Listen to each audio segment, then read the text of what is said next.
Hey everybody, and welcome to the Yellow Ribbon Podcast. Abigail's not here right now, and today I'm going to be talking about this phenomenon or issue, as some may call it, with the upcoming Pride Month, which is in June. Right now I think it's May. Yeah. So today we're going to be talking about just going to have an open discussion about the debates with Pride Month. This is not meant to condemn anything, and we're not trying to take sides, but I'm just giving my view as a person who's attended, a British school that openly celebrates and promotes it now I live in Malaysia, where it's not talked about and it's often condemned upon. So just gonna have an open discussion about it and just tell you what it is. So what is LGBTQ? So it's a movement to accept gay and transgender people in societies, particularly in the West, where they were previously marginalized or ostracized due to morality or religious norms. So basically, if we look at the wiki entry, people note that almost the entire LGBTQ social movement and culture has coalesced into the debate of transgenderism, of people who wish to physically change their gender. So while it appears to be a positive thing, as it gives formerly marginalized groups higher visibility and greater involvement and acceptance into society, there are several downsides and issues that I wish to talk about today. So what happens when you try to force this kind of social movement on societies and countries which frown upon the LGBTQ plus movement and view them as immoral and against these societies and values and even religion? And the result is social upheaval. So basically, if you think about it, and if you look at many of the major religions in the world, they're mostly against Pride Month. So that is a big problem, especially in countries which have, which are very religious, like Saudi Arabia or the Middle East. And next point is what happens to those Western countries who do not share the liberal elite's views on this matter. Please note that even within minorities in the West, such as people of color, the alphabet people are a tiny but vocal minority who have infiltrated into the highest levels of decision-making power, particularly in the entertainment industry, such as Hollywood. So there is also an issue, especially if you've heard of American politics, with Democrats and Republicans. So you could say that especially in the South, people are mostly conservative and, religious. So this might come off as, infringing on their rights of conservative people. And, and some might say that it's distracting away from the real problems in society, such as racism and stuff. And next point is it has become a problem when speaking out against, LGBTQ people, as it is criminalized and characterized as hate speech. So, for example, there are criminal penalties imposed for misgendering and assigning incorrect pronouns to people, as in Canada, not to mention the abuse of language referring to a person as they, them, instead of he, she. And this infringes on it could be argued that this infringes on an individual's freedom of speech.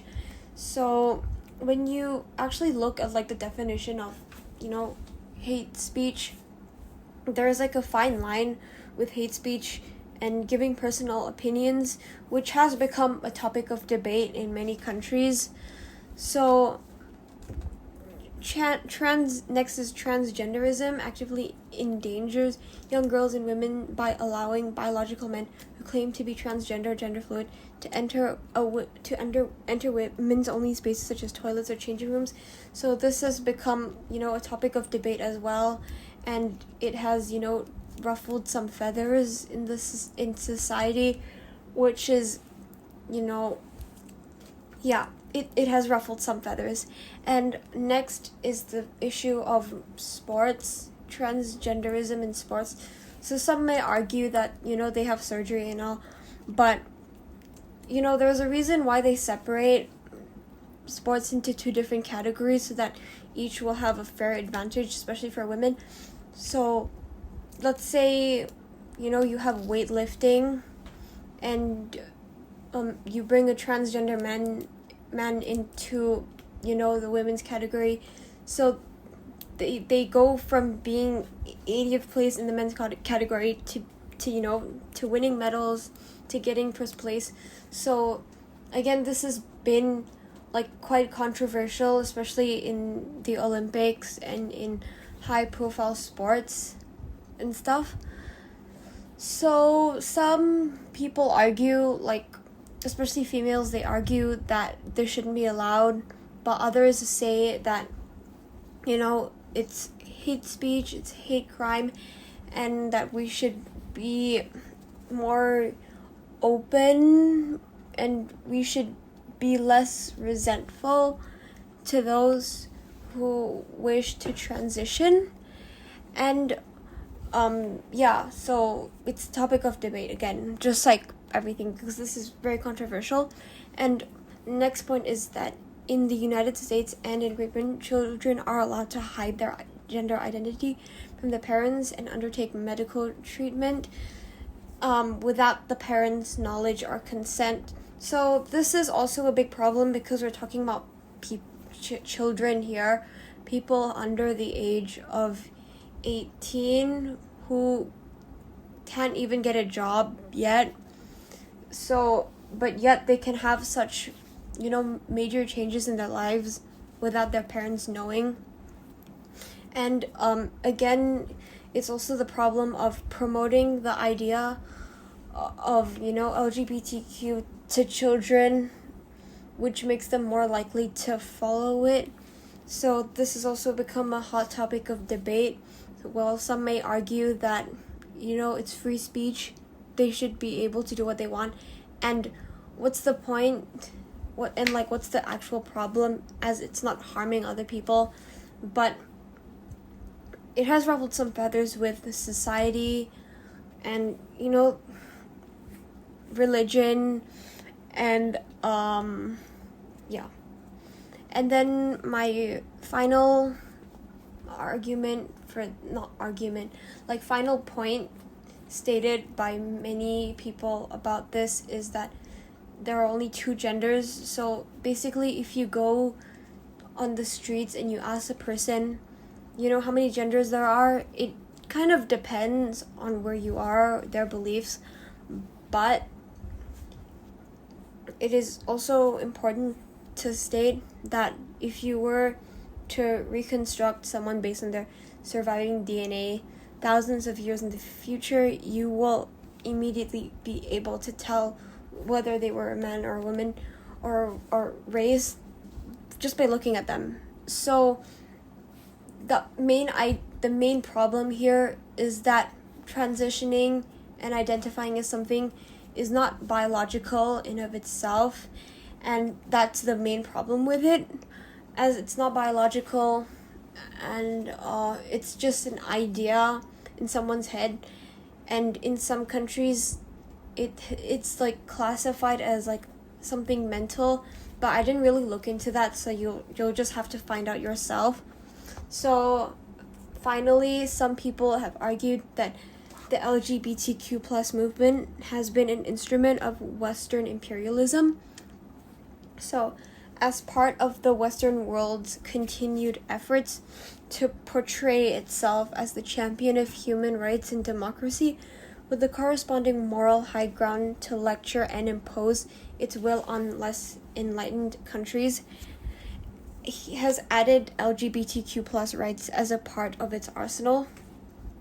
So let's just say, I'm not sure if I'm completely right on this, but the basis of this movement and the acceptance of it has mainly happened in in the US, in European and North American countries, as they have major influence in the world, they have kind of spread this idea to other countries, especially in Asia, with more conservative and religious values. So this is nothing but a cynical cover for Western imperialist effort to control natural resources or exert its influence over other nations, as argued by some people with the LGBTQ plus movement. So basically the issue is about the West and its ever-growing influence and pressure for other countries to accept the idea, to like make it legal, as it is not legal in many countries, like for example Malaysia. So as they have growing influence on the world,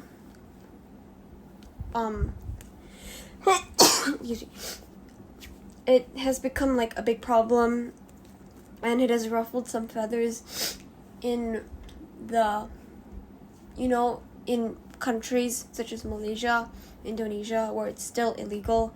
So yeah, so I don't really have like a very strong opinion about this. I'm still quite unsure about it, but I've stated the points, and it is still a hot topic of debate, and it really depends on your beliefs and what you think is right and what you think is wrong, after all.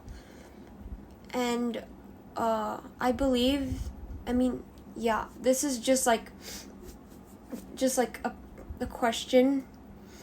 So when you have an idea that is gonna change like the entire structure of like human nature and stuff, that is something that you have to like meticulously think about, especially if people are unwilling to accept it, and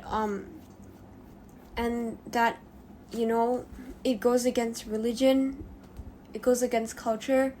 So that's something to think about. So I hope you learned something, and that's it for today. Thank you. Bye.